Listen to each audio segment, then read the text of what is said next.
Bienvenue dans cette rediffusion du webinaire du 6 mai 2022 de la communauté des talents pédagogiques. Alors je suis Julien Maurice, animateur de la communauté, et nous abordons ici avec Jean-Loup Castagne et moi-même la question de la méthode, ou plutôt d'ailleurs de la classe puzzle, qui permet via la coopération de rendre les apprenants acteurs de leur apprentissage.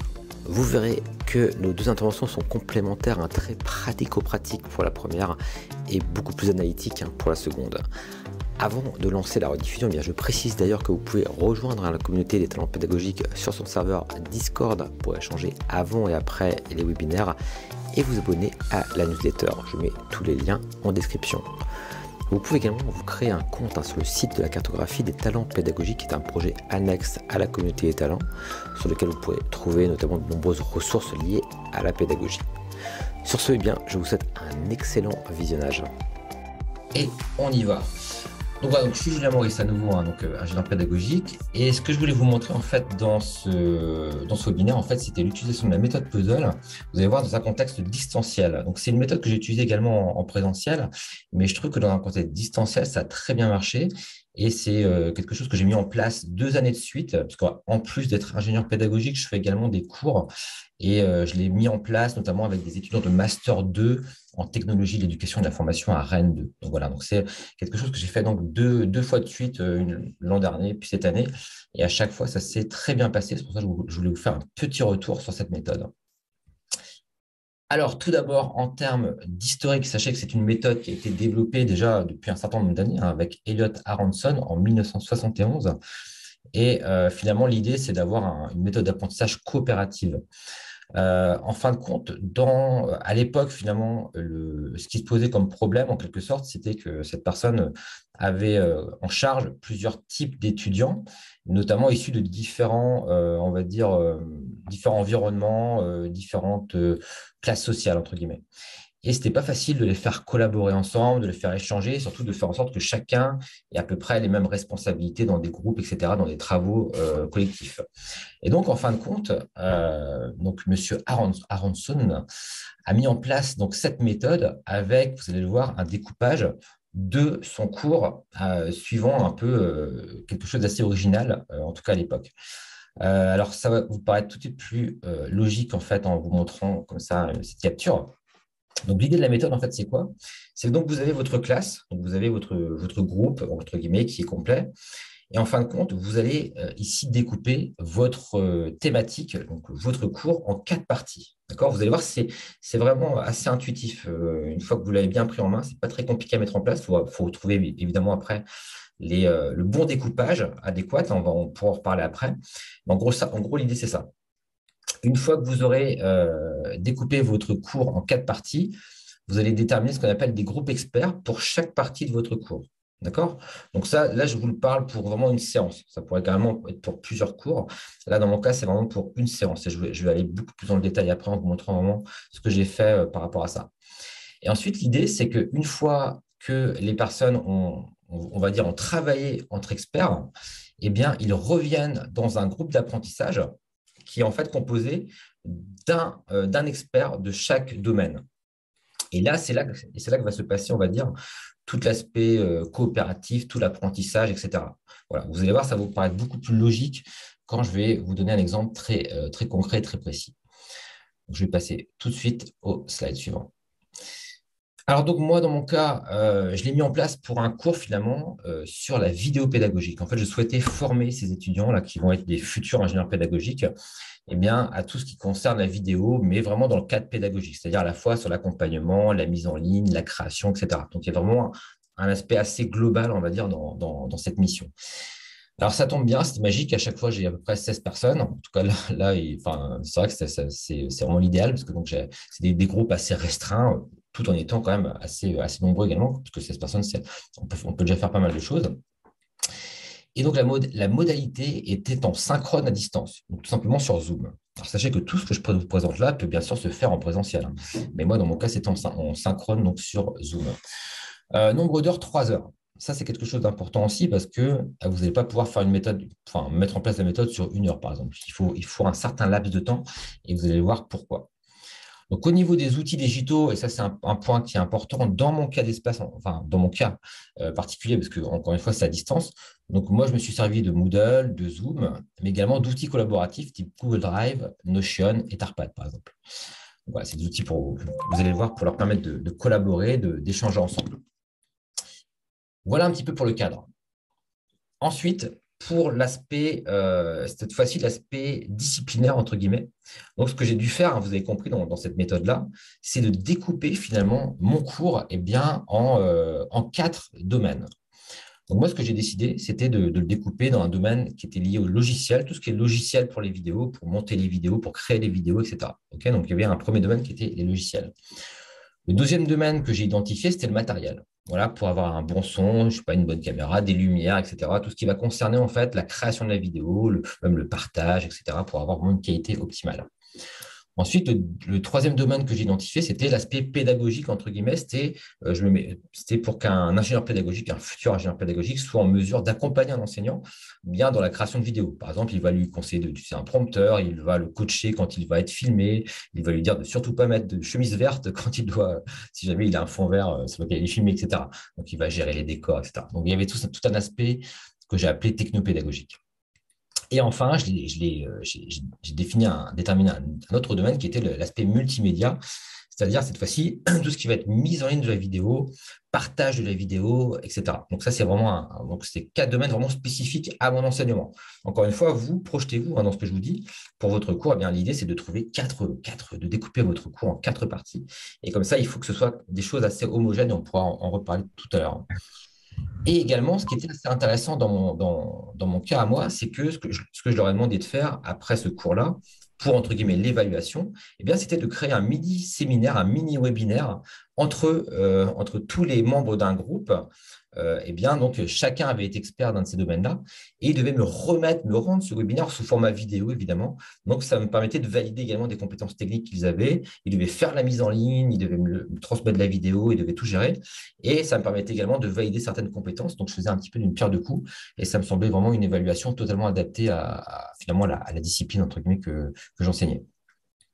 Donc, voilà pour cet aspect objectif généraux et surtout découpage du cours. Maintenant, si je vais vraiment dans le détail, et vous allez voir que même si c'est une méthode qui est relativement simple à appréhender, bah, il y a quand même pas mal de choses à penser, en fait. Il y a un petit préparatif à mettre en place. Déjà, encore une fois, je me répète, hein, mais c'est vraiment très important. La première étape, ça va consister à découper votre cours et à préparer donc votre contenu. Parce qu'en fin de compte, vous allez le voir, l'idée, c'est de faire en sorte, je vous montrerai l'étape précise, mais qu'à un moment donné, eh bien, vos experts, par rapport au domaine que vous avez décidé, eh bien, ils travaillent dessus en solo. Moi, c'est ce que j'ai, en tout cas, c'est ce que j'ai fait. Donc, ils sont tout seuls, ils travaillent avec du contenu que vous leur avez préparé. Alors, moi, ce que j'ai fait dans mon cas, donc j'ai découpé mon cours en les 4 domaines que je vous ai présentés. Et ensuite, eh bien, ce que j'ai fait, c'est que j'ai créé un podcast, un petit enregistrement audio d'une dizaine de minutes pour chaque domaine. Voilà. Donc, ça a été, on va dire, mon aspect court descendant, entre guillemets, pour chaque expert, pour chaque domaine d'expertise. Alors, moi, j'ai créé des podcasts. Vous pouvez tout à fait leur donner, par exemple, je ne sais pas, une publication. Vous pouvez leur donner des liens vers des sites web. Après, une vidéo, peu importe à la limite. Il ne faut pas être focus sur le format, mais entre guillemets, vous leur donnez votre cours, un cours à consulter, mais en autonomie. Par contre, ça, c'est important. Donc ça, c'est la première chose à faire. Donc évidemment, le fait de créer ces podcasts, moi, m'a demandé un petit peu de temps, évidemment. Mais ensuite, on pourra en reparler. Ça peut être réutilisable si ça reste à jour, évidemment, d'une année sur l'autre. Ensuite, pour l'aspect, justement, en ligne, il a fallu que je crée, bien sûr, un espace Moodle avec tous les audios à disposition. Mais également, on va le voir, des liens en fait pour leur permettre de travailler de manière collaborative dans l'espace. Donc là, dans mon cas, c'était des Google Docs une année. Cette année, je leur ai mis des Notion, enfin des liens vers des Notion ou des Etherpad d'ailleurs. Voilà. Il y avait également un espace de dépôt de devoirs, c'est classique. Et puis, voilà, mise en ligne des consignes, etc. pour tout ce qui était à réaliser en dehors du cours par rapport au webinaire qui devait me rendre. Voilà. J'espère que c'est assez clair. N'hésitez pas si vous avez des questions après pour aller plus dans le détail. Ensuite, ce que j'ai fait, vu qu'on était bien sur du synchrone à distance, j'ai préparé simplement mon Zoom. Et ce qui est vraiment intéressant avec Zoom, c'est qu'on peut créer facilement des sous-groupes, entre guillemets. Et c'est ça, vous allez le voir, qui est vraiment super pertinent par rapport à cette méthode-là quand tu utilises Zoom, c'est bien sûr de mettre en place des sous-groupes, hein, ce qu'on appelle les sous-groupes. Alors, ce que j'ai fait en fin de compte, c'est que j'ai créé 8 sous-groupes. Alors, pour les groupes, on va dire qu'on découpe en quatre. Enfin, je vais pas forcément citer là-dessus parce que j'en parle juste après. Donc, voilà. Sachez que voilà, j'ai créé des sous-groupes dans Zoom et la suite va arriver après parce que sinon, ça va vous embrouiller. Ensuite, les personnes sont arrivées dans le cours Zoom. Donc, imaginez bien, visualisez bien la chose, hein. Tout le monde arrive dans mon Zoom. Ils sont 16. Voilà, je leur dis voilà, coucou, bonjour à tous. Aujourd'hui, on va travailler avec une méthode puzzle sur le cours sur la vidéo. Voilà. Je leur dis, voilà, première chose, c'est que vous allez être mis dans un groupe de 4 personnes. Et je leur présente d'abord tous les domaines d'expertise sur lesquels ils vont devoir travailler. Et je leur dis, dans ce groupe, quand vous êtes en sous-groupe de 4 personnes, ça va être votre groupe, ça va être entre guillemets le groupe avec lequel vous allez travailler pour la réalisation de quelque chose. Je leur précise que c'est vraiment ce groupe-là, voilà, ça va être votre groupe, vous allez produire quelque chose ensemble. Mais par contre, ce que je leur dis, c'est qu'avant, vous allez vous mettre donc en groupe, vous allez discuter si vous voulez ensemble, entre vous dire bonjour, etc. Mais surtout, vous allez vous répartir les domaines d'expertise. Et là, c'est quelque chose qui est très intéressant dans cette méthode, c'est qu'il y a une notion de choix. Ça veut dire qu'ils vont choisir le domaine, entre guillemets, qu'ils souhaitent appréhender. Ensuite, une fois qu'ils ont choisi, ils reviennent, donc je ferme les groupes, ils reviennent tous dans le groupe global, d'accord? Et là, cette fois-ci, ce que je fais, c'est que je leur dis, OK, maintenant, vous allez vous mettre, alors 5 minutes pour se dire bonjour, se répartir en groupe, ça je l'ai dit. Donc, ils reviennent donc en classe. Et là, je demande aux étudiants de mettre leur nom, ça c'est des détails. Et ensuite, je leur dis, voilà, que ils ont choisi leur domaine d'expertise. Et là, je leur dis, vous allez vous mettre dans votre sous-groupe avec votre domaine d'expertise.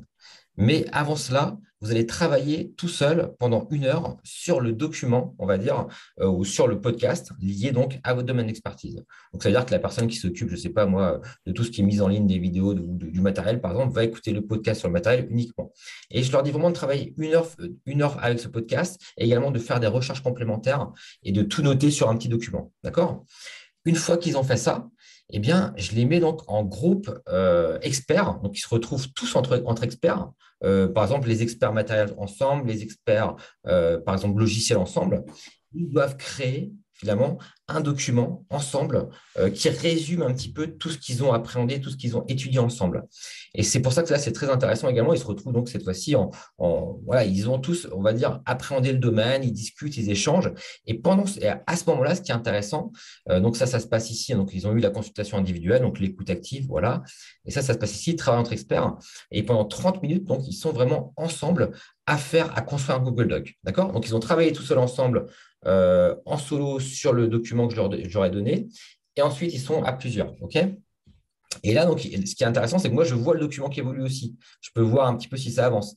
Et là, je vais me balader de groupe en groupe. Autant quand ils étaient 1 heure ensemble, je ne me balade pas de groupe en groupe, je les laisse ensemble, je les laisse en solo travailler. Par contre, là, mon rôle d'enseignant, c'est d'aller les voir, poser des questions. Et c'est super intéressant parce qu'ils ont souvent des questions pertinentes, parce qu'ils se sont imprégnés, on va dire, du contenu. Donc là, ils créent quelque chose.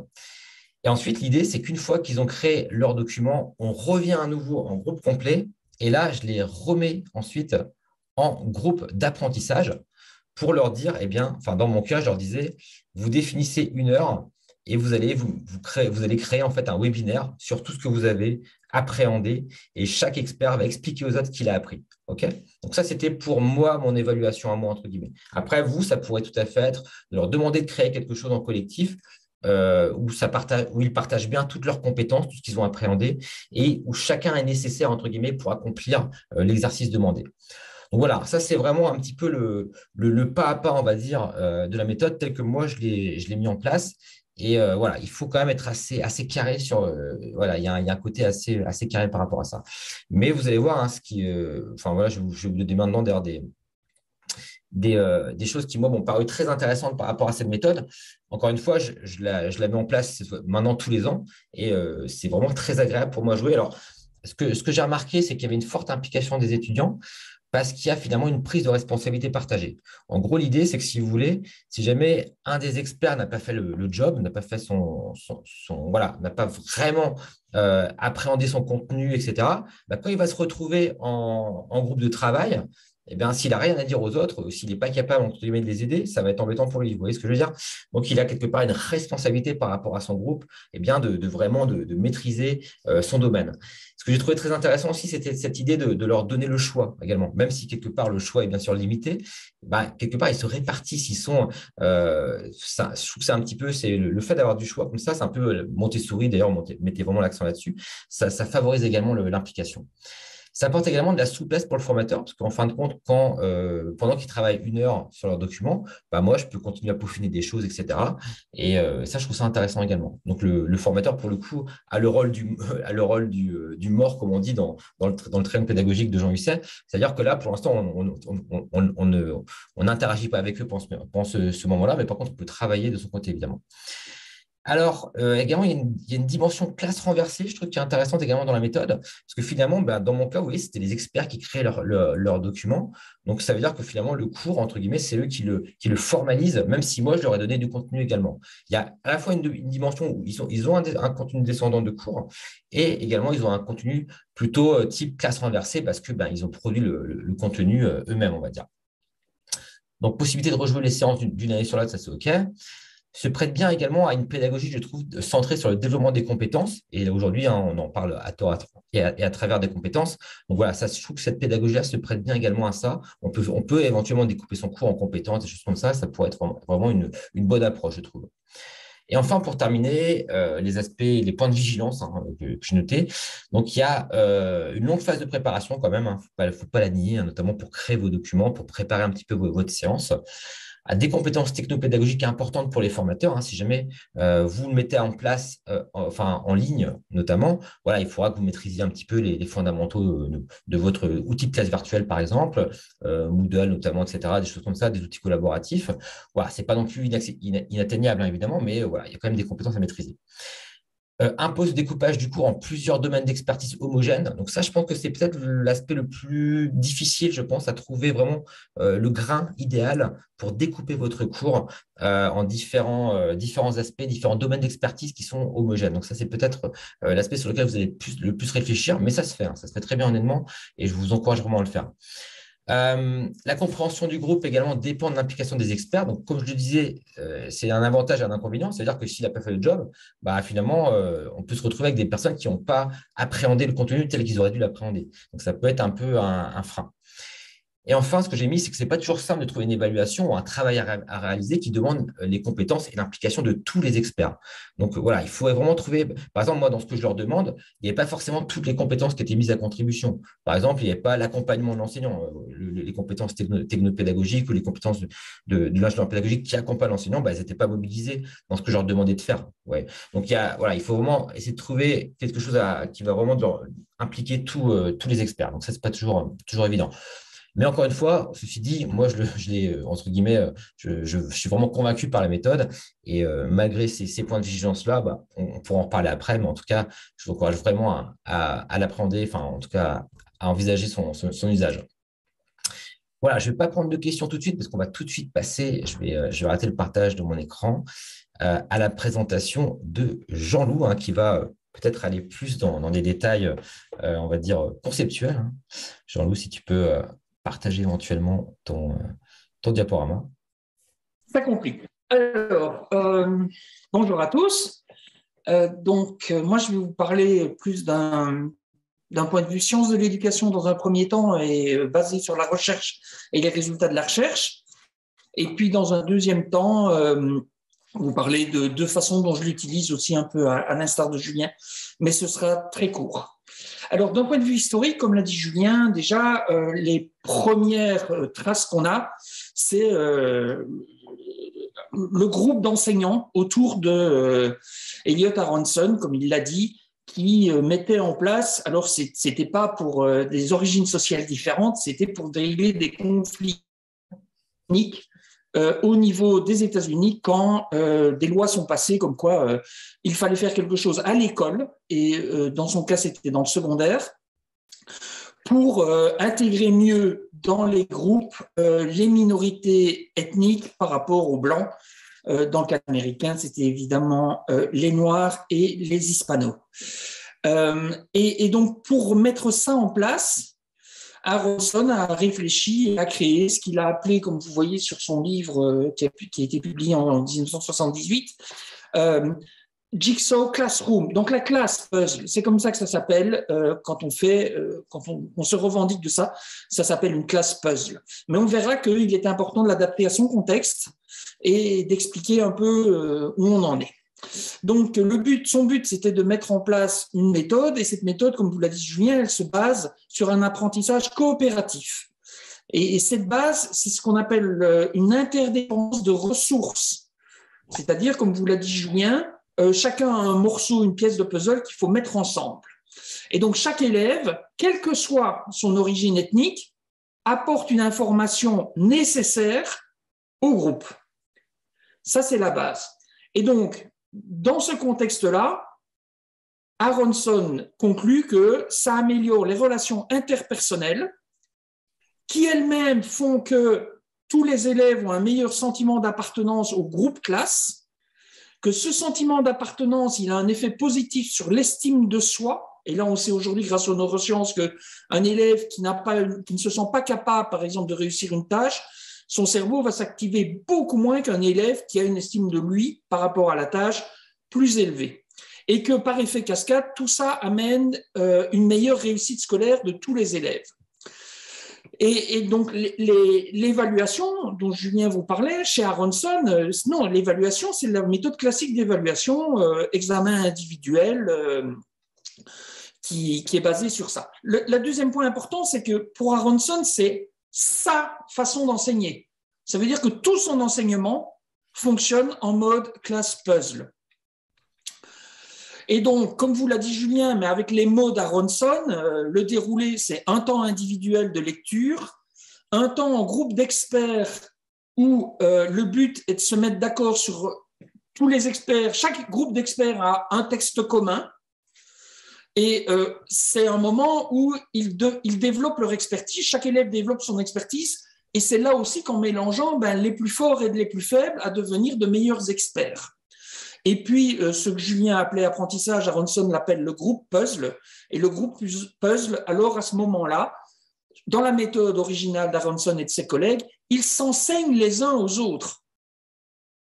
C'est-à-dire que je suis expert de la partie A, j'enseigne à mon groupe la partie A, il me pose des questions, j'y réponds, et donc on comprend l'importance du travail qui est fait en groupe expert pour être capable de répondre aux questions de mon groupe.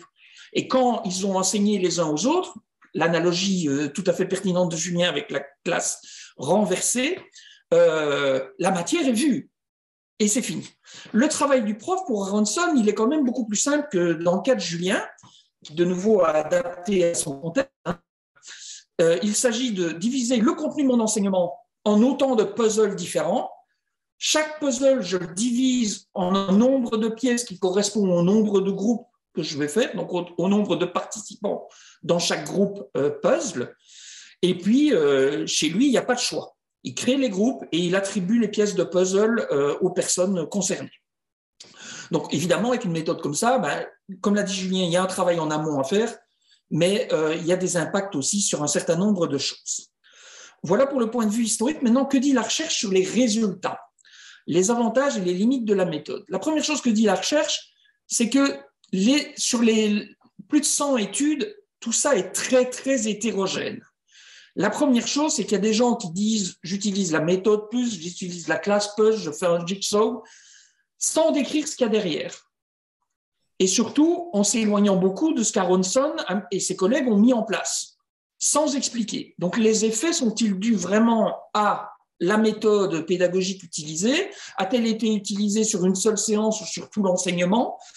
Tout ça fait que les recherches sont difficiles à comparer les unes aux autres. Néanmoins, toutes les recherches qui ont été faites jusque dans les années 2020 montrent qu'il y a des gains. Des gains d'empathie des élèves les uns pour les autres, d'interdépendance positive, comme l'a dit Julien, c'est le sentiment de dépendre de l'autre, et c'est un sentiment constructif d'auto-efficacité, d'estimation de soi. Je ne veux pas lire tout ce qu'il y a.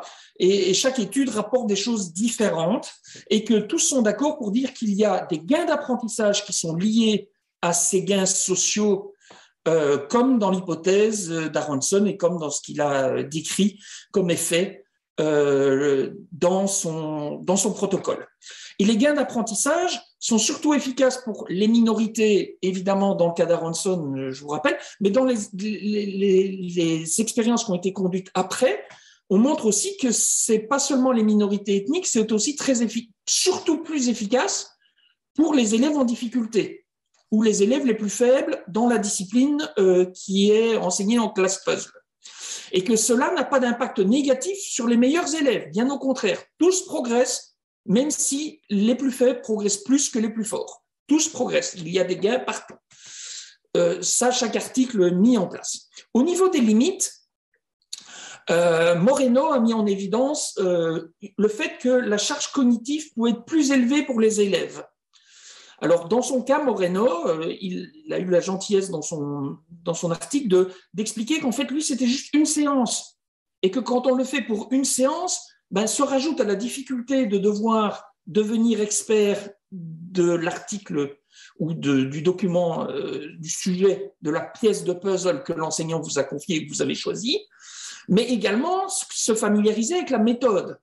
Et que le fait de l'utiliser plusieurs fois fait que cette charge cognitive diminue. C'est ce que j'ai appelé l'effet durée. Le deuxième point qui a été mis en évidence par Moscovitz et ses collègues, c'est le fait que les gains d'apprentissage et d'empathie sont observés si et seulement si il y a bien des buts communs qui sont mis en place. Et par but commun, c'est soit une production commune, soit une évaluation commune. Et qu'à partir de ce moment-là, au lieu d'avoir la responsabilité d'identifier entre eux la cible commune, elle est fixée dans le cadre de l'enseignement. Et puis, à ce moment-là, si on a des gains, la condition aussi qui a été mise en évidence par Berger et son collègue, c'est de dire qu'ils n'ont observé, eux, des gains d'apprentissage que si il y avait les gains sociaux. Donc, on retrouve la chaîne d'Aronson de dire c'est grâce aux gains d'empathie, d'interdépendance, voire même d'écoute, puisque quand ils s'enseignent les uns aux autres, il faut écouter, qu'on transforme ces élèves en un nouvel objectif qui est un but de maîtrise du contenu, et à ce moment-là, des gains d'apprentissage, non seulement dans ce qu'ils enseignent à leurs camarades, mais dans ce qu'ils apprennent en écoutant leurs camarades.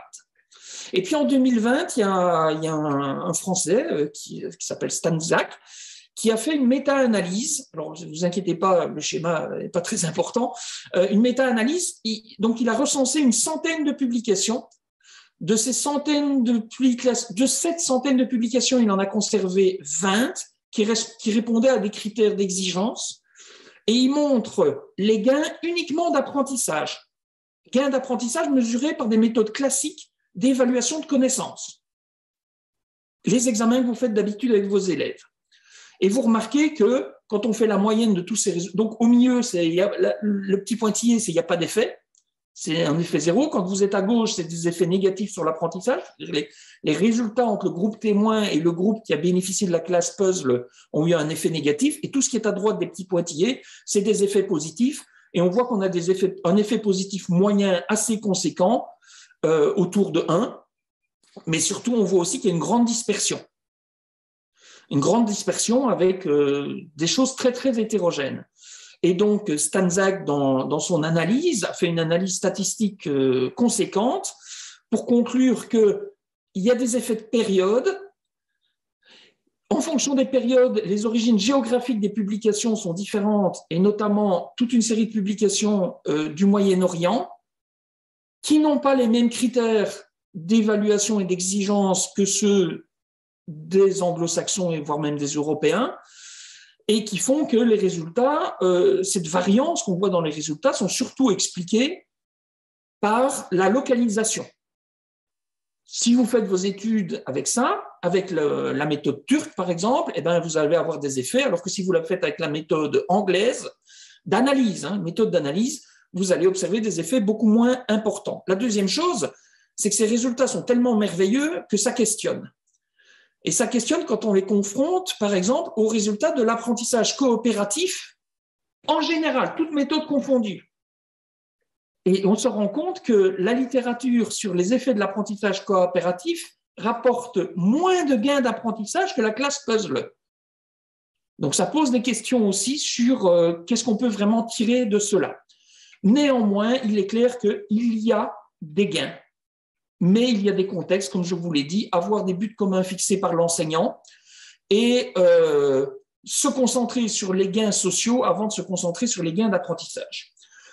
Tenant compte de ces résultats empiriques, pas de la méta-analyse, il y a eu des adaptations à la classe puzzle. La première adaptation, ça a été de mettre en place une autre forme d'évaluation.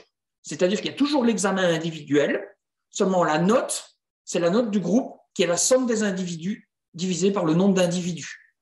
Autrement dit, pendant la phase d'expert, vous avez vraiment une importance d'être sûr que tout le monde apprenne bien et que quand je suis expert, j'ai énormément d'intérêt à ce que les autres membres de mon groupe deviennent très très bons dans ce que je leur enseigne, puisque ma note va en dépendre. Donc on n'est plus dans l'interdépendance des ressources, on passe dans l'interdépendance des apprentissages. Donc ça, c'est une méthode qui est utilisée. Donc sinon, le reste, c'est comme Aronson, c'est la méthode d'Aronson qu'on appelle la 1, et le Jigsaw 2, version 2, on dirait aujourd'hui version 2.0, c'est d'ajouter ça. À côté de ça, il y a d'autres personnes qui ont mis en place et qui sont reparties de nouveau de cette classe de type 2 pour rajouter une phase qui est une phase d'évaluation formative après l'expert, la phase d'expert.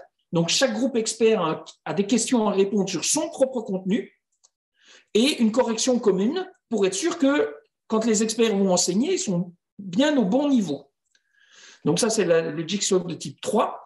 Et puis, le Jigsaw de type 4, c'est qu'à la fin de chaque étape, il y a une évaluation formative individuelle. Donc, après la lecture individuelle, après le groupe expert, et puis après le groupe puzzle. Et puis arrive seulement l'examen.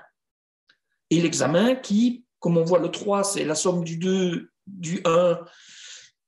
Il y a de toute façon cette note sommative commune qui fait que la note du groupe, c'est la note moyenne de tous les élèves de son groupe. Et puis, il y a d'autres méthodes qui ont été mises en place, et là, ça devient très, très compliqué. On s'éloigne tellement de la classe puzzle qu'on se demande ce qu'il en reste à la base. De nouveau, c'est important de pouvoir adapter à votre contexte, mais c'est important aussi, quand vous en parlez, d'utiliser les bons mots. Et il suffit de dire que c'est adapté de la classe puzzle.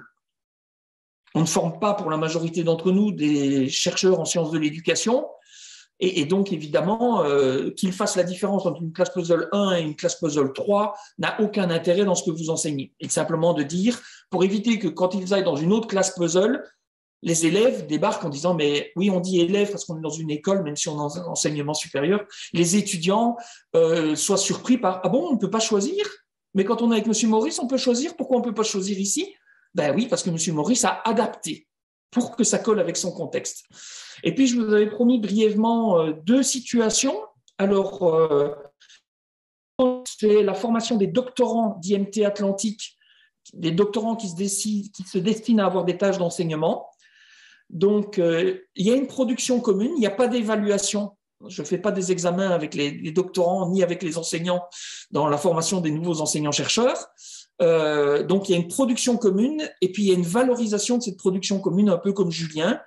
Vous voyez, par exemple, qu'ils ont utilisé des couleurs différentes. Ben, chaque couleur correspond à une des ressources lues. Donc, il y a 3 ressources différentes. Il y a la ressource verte, la ressource bleue et la ressource rouge. Et puis, comme Julien, je l'ai fait à distance. C'est les petites figures qui sont au milieu. Et dans Miro, ils ont construit leur poster avec le même code couleur. Et puis, à droite, vous avez les enseignants-chercheurs. Vous avez tout à gauche, chacun devait découvrir 5 méthodes pédagogiques. Donc, vous avez l'apprentissage par les pairs, le débat, et ainsi de suite. Et puis, ils devaient présenter les uns aux autres les méthodes pédagogiques qu'ils avaient lues. mais on sait que écouter quelqu'un réciter 5 méthodes pédagogiques ou les lire n'est pas très intéressant. Donc, on leur avait mis, puisqu'en plus, il n'y a pas d'examen derrière, on leur a donné une tâche. Et la tâche, c'était définissez des critères qui permettent de les classer. Et à travers cette réflexion de quels sont les critères communs entre les méthodes que tu as lues, que Céline a lues et que Jean-Loup a lues, il faut qu'on s'en parle. Donc, vous voyez ici, par exemple, la première colonne, ils ont comparé les 15 méthodes à la taille du groupe, des groupes d'un, deux, des petits groupes où il y a une phase où c'est tous ensemble. Voilà, Julien, je te rends la parole. Je vous remercie pour votre attention. Super. Julien, ton micro est coupé. Voilà. Merci beaucoup, Jean-Loup, c'était super complémentaire. Et juste d'ailleurs, pour juste ajouter un tout petit complément, mais encore une fois, par rapport à ce que j'ai adapté, comme tu l'as précisé, j'avais créé également un podcast que vous pouvez retrouver sur le Pédagogcast, si vous tapez Pédagogcast, où j'explique justement, je me base à peu près sur le même document que je vous ai montré là. Et également, moi, un canevas que je trouvais assez pertinent pour créer, on va dire, cette méthode puzzle avec mon adaptation, entre guillemets. Et voilà, donc n'hésitez pas, ça je vous mettrai, de toute façon, ce document-là, je le mettrai dans le Discord du groupe, éventuellement même en lien ici, là, dans les échanges. Et puis voilà, en tout cas, on va pouvoir maintenant passer tranquillement à la partie questions-réponses. Et voilà, c'est terminé pour la présentation globale. Je précise que vous pouvez nous rejoindre en live pour participer également aux échanges qui sont en général passionnants et permettent d'aller beaucoup plus loin. Nous organisons également un after show qui permet d'échanger encore plus librement après les webinaires. N'hésitez pas pour rappel à nous rejoindre sur le serveur Discord de la communauté et à vous inscrire à la newsletter, voire sur le site de la cartographie des talents pédagogiques. Enfin, vous pouvez évidemment liker cette vidéo pour un meilleur référencement et la faire suivre via vos réseaux sociaux préférés.